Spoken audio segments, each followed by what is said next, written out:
లే పార్థ,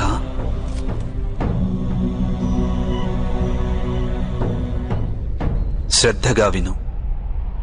జీవిత రహస్యాన్ని తెలుసుకో. లోకం యొక్క వాస్తవిక రూపాన్ని అర్థం చేసుకో. గంగా ప్రవాహంలో పిడికిలిని ముంచి వెలికి తీసినచో నీకు ఏదీ ప్రాప్తించదు. కాని అరచేతులతో దోసిలి పట్టి గంగా ప్రవాహంలో ముంచితే ఆ గంగా జలంతో నీ జీవితం పావనమవుతుంది.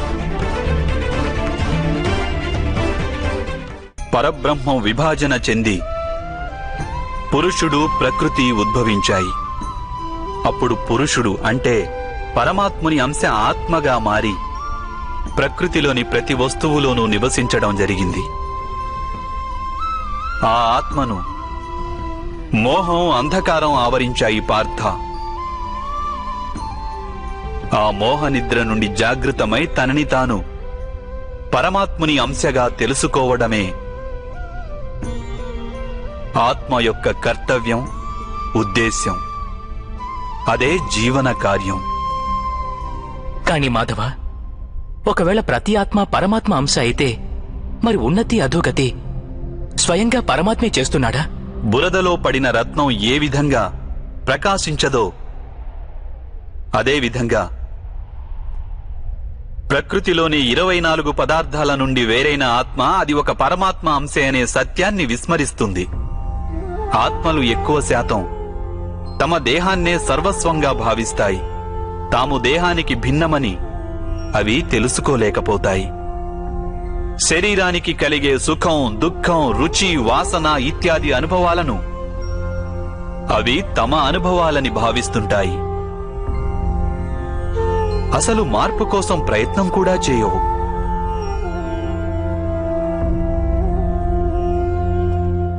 ఇలా మార్పు కోసం ప్రయత్నం కూడా చేయని ఆత్మలు నిరంతరం అధర్మం చేస్తూనే ఉంటాయి.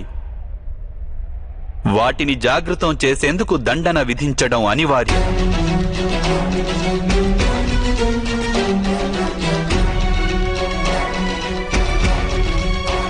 నీవు ఇది తెలుసుకో పార్థ. నీవు శరీరానివి కాదు, కేవలం ఒక ఆత్మవు. ఈ రణభూమిలో కనిపిస్తున్న ప్రతి ఒక్క యోధుడు వాస్తవానికి నీవు అనుకుంటున్నవారు కాదు. కొంతకాలం పాటు వీరందరూ ఈ శరీరాలలో వాసం చేస్తున్నవారు. వీరి శరీరాలు మరణిస్తాయి, కానీ వీరందరూ అమరులు. వీరు మళ్లీ నూతన శరీరాలను ధరిస్తారు. తాము ఆత్మస్వరూపులమని తెలుసుకునే వరకు తమ అధర్మాన్ని త్యజించి ధర్మ మార్గానికి వచ్చే వరకు వీరందరూ ఇలా జన్మిస్తుంటారు, అలాగే మరణిస్తుంటారు. ఇదే బ్రహ్మ విద్య బోధించే ప్రథమ పాఠం పార్థ. జన్మించిన వారికి మరణం అనివార్యం. అలాగే మరణించిన వారు అవశ్యం మళ్లీ జన్మిస్తారు. ఈ మహాజ్ఞానాన్ని సాంఖ్య యోగమని అంటారు.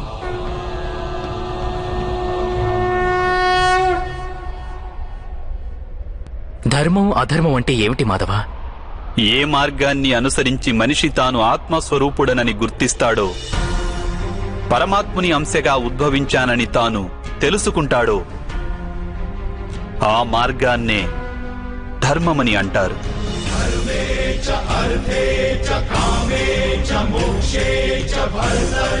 ఎప్పుడు మనిషి తనను తాను పరమాత్మ స్వరూపునిగా అర్థం చేసుకుంటాడో అప్పుడు సృష్టియే పరమాత్మయని, పరమాత్మయే సృష్టి అని వానికి అనుభవగతం కాగలదు.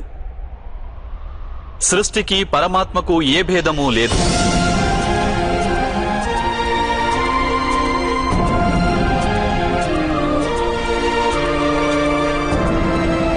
ఏ మనిషి అయితే ఇది తెలుసుకుంటాడో వాడు ఇతర మనుషులు, ప్రాణుల పట్ల నిర్దయ, కాఠిన్యం వహించడు. వానికి ఇది తెలుసు, జిహ్వను ఖండిస్తే బాధ కేవలం జిహ్వకే ఉండదు, దాని అనుభూతి శరీరమంతటికీ ఉంటుంది. అదేవిధంగా ఒక మనిషికి బాధ కలిగితే సమస్త లోకము ఆ బాధను అనుభవించి తీరుతుంది. ఈ లోకంలో ఏ ఒక్క మనిషి బాధను అనుభవిస్తున్నా ఈ ప్రపంచంలో ఏ ఒక్కరూ సంపూర్ణ సుఖాన్ని అనుభవించలేరు. కరుణతో నిండిన మనస్సు ఏ కార్యమైతే చేయాలనుకుంటుందో దానినే ధర్మమంటారు. అంటే అధర్మం అనేది అజ్ఞానానికి మారుపేరా? అయితే మరి అజ్ఞానుల పట్ల దయ చూపడం అవసరం కదా? దండించడంలో అర్థమేమిటి?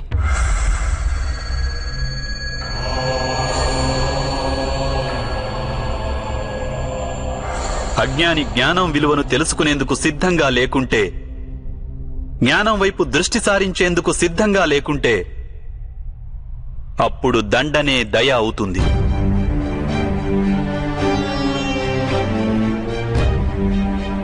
వాని పట్లనే కాదు, ఇతరుల పట్ల కూడా అవుతుంది.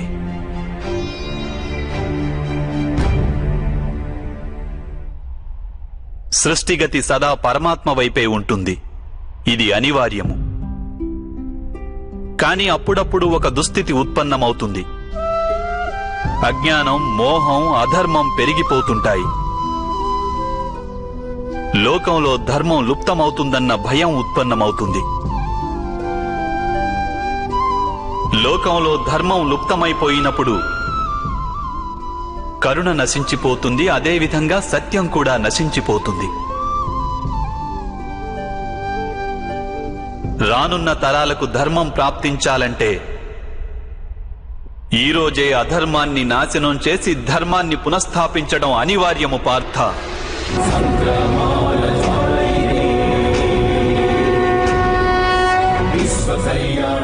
ఈ పరిస్థితి అటువంటిదే పార్థ. ఇక ధర్మ సంస్థాపన చేసే కర్తవ్యం కేవలం నీదే. కనుక దౌర్బల్యాన్ని త్యజించు. ఇకనైనా యుద్ధం చేసేందుకు సిద్ధంగా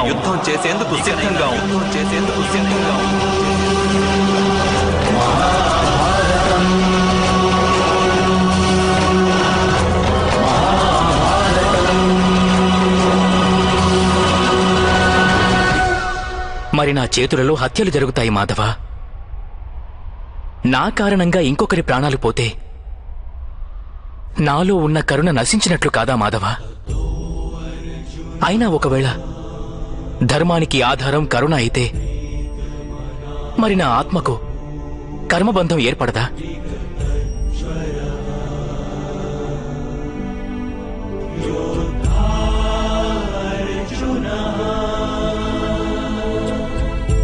కర్మబంధం అనేది అవశ్యం ఏర్పడుతుంది. కానీ కార్యబంధం ఏర్పడే అవకాశం లేదు పార్థ. నీవు కర్మకు, కార్యానికి మధ్య ఉన్న భేదమేమిటో తెలుసుకోవడం అవసరం. అన్ని కర్మలు కార్యాలే, కాని అన్ని కార్యాలు కర్మలు కావు. కర్మ అనే కార్యమేమిటంటే దానికి ఫలితం అనే ఆశ తోడై ఉంటుంది. మనిషి ఎప్పుడూ సుఖానికై, సంపదకై, ప్రశంసకై ఆశించి కనుక ఒక కార్యం చేస్తే వాడు ఆ కార్య ఫలితానికి బద్ధుడవుతాడు. ఎప్పుడైతే కర్మను, ఫలితాన్ని ఆశించి చేస్తారో దానిని సకామ కర్మయోగం అంటారు. ఎప్పుడైతే కర్మను, ఫలితాన్ని ఆశించకుండా చేస్తారో దానిని నిష్కామ కర్మయోగం అంటారు. ఈ కారణంగానే మనిషి మళ్లీ మళ్లీ జన్మించవలసి వస్తుంది. వాస్తవానికి మనిషిని ఏ కర్మ బంధించదు. ఆ కర్మకు తోడైన ఆశలే వానిని బంధిస్తాయి. ఏ విధంగా మాధవ?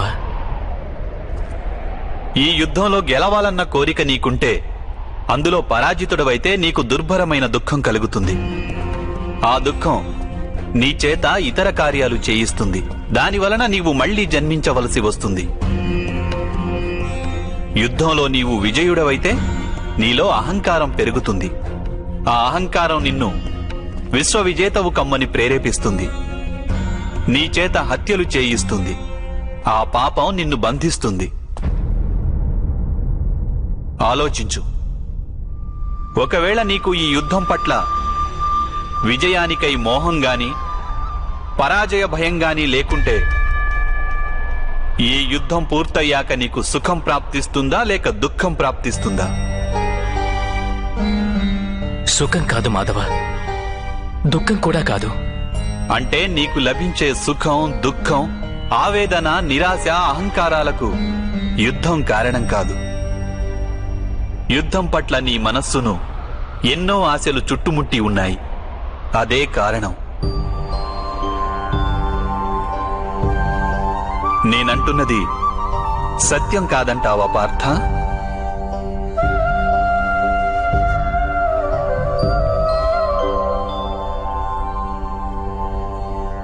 సుఖ దుఃఖే సమే కృత్వా లాభాలాభౌ జయాజయౌ తతో యుద్ధాయ యుజ్యస్వ నైవం పాప మవాప్స్యసి. అంటే సుఖ దుఃఖాలను సమానంగా భావించి లాభం, హాని, జయాపజయాల గురించి ఆలోచించకుండా నీవు యుద్ధం చేస్తే కౌంతేయ, నీవప్పుడు పాపంలో భాగస్థుడవు కాబోవు. దీనినే కర్మయోగం అంటారు. కాని మాధవ, ఒకవేళ కార్యబంధం నిశ్చితమైతే లౌకిక జీవితాన్ని విడిచి సన్యాసం తీసుకోవడం ఉచితం కాదా? ఈ ఆలోచన పర్యవసానంగానే ఈ రోజున యుద్ధం జరుగుతోంది పార్థ.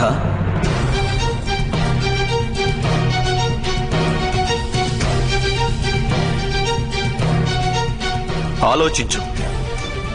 ఎప్పుడైతే సత్వగుణం కలిగి ధర్మాన్ని తెలుసుకున్న వారు కర్మలను త్యాగం చేస్తారో అప్పుడు అధర్మ మనస్కులైన వారే ఈ లోకంలో రాజ్యం చేస్తారు.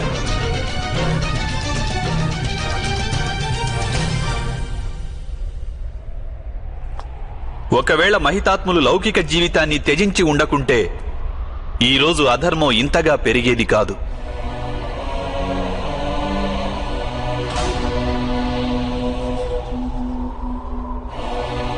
అలాగే మీ పితృదేవులు ఆనాడు సన్యసించి ఉండకుంటే ఈరోజు బావ యుధిష్ఠిరుడు సుఖంగా రాజ్యం చేస్తుండేవాడు.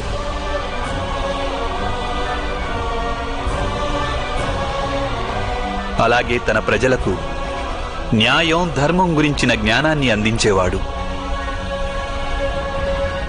కానీ బాధాకరమైన విషయం ఏమిటంటే సత్వగుణం నిండిన వారే లోకానికి లాభం చేకూర్చగలరు.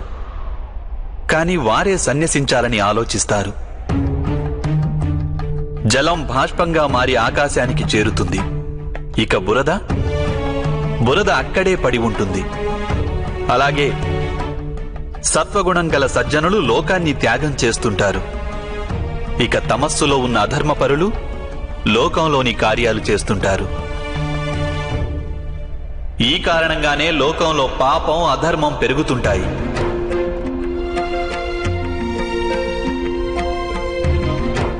కానీ కర్మయోగి విచిత్ర స్థితి నుండి యావత్ లోకానికి రక్షణనిస్తుంటాడు.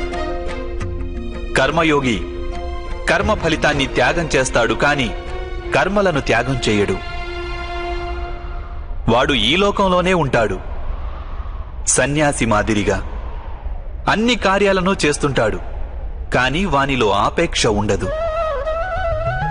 కర్మయోగికి తన సంతానం నుండి, స్వజనుల నుండి, తన ప్రజల నుండి ఎటువంటి ఆపేక్ష గాని, ఆశ గాని ఉండవు. స్వయంగా ఒక సన్యాసిగా అనుభూతి చెందుతాడు. కాని సమాజానికి సంసారి మాదిరిగా లాభం చేకూరుస్తాడు. మనిషి తన సంతానం సుఖంగా ఉండాలని శ్రమపడతాడు మాధవ. సంతానం వలన సుఖపడాలన్న ఆపేక్ష ఎందుకు ఉండకూడదు? మనిషి తన సంతానం కోసం ఏది చేసినా అది వ్యాపారమా లేక ప్రేమా పార్థ? ప్రేమ మాధవ. మరి తాను చేసిన దానికి ప్రతిఫలం ఆశించడం ఎందుకు పార్థ? భవిష్యత్తులో లాభం కోసం వ్యాపారంలో ఎదురు చూస్తారు, ప్రేమలో కాదు. ఏ మనిషైతే తన సంతానం యొక్క ప్రవర్తనను తీర్చిదిద్ది సన్మార్గంలో నడుపుతాడో, తన సంతానానికి ప్రేమ, ధర్మ సంస్కారాలను నేర్పుతాడో, అతని సంతానం కూడా ఆ మనిషికి ప్రేమ, సంరక్షణను తప్పక అందిస్తారు. సంతానం చూపే ప్రేమ, ఆత్మీయుల ప్రవర్తన, వారు చేసే కర్మలు పార్థ. ఒకరికి మరొకరి కర్మలపై ఎటువంటి అధికారమూ ఉండదని తెలుసుకో. వారి నుండి ఏదైనా ఆశించి ఆపేక్షించి ప్రయోజనమేమిటి? దీనిని నీవు దీర్ఘంగా ఆలోచించి చూస్తే వెంటనే అర్థమయ్యేదేమిటంటే, జీవితంలో ఎవరైనా సరే ఏ విషయం గురించైనా సరే ఆశలు ఆపేక్షలు పెంచుకోవడం అనివార్యం కాదు. యావత్ సృష్టిలోనే పరమాత్ముడున్నాడు. మనిషి స్వయాన ఆ పరమాత్ముని అంశ. అప్పుడు లోకంలోని అన్ని పనులు ఆ పరమాత్ముడివే. స్వయంగా మనిషన్నవాడు ఏదీ చెయ్యలేడు. ఇదే కర్మయోగ మూల సిద్ధాంతం పార్థ.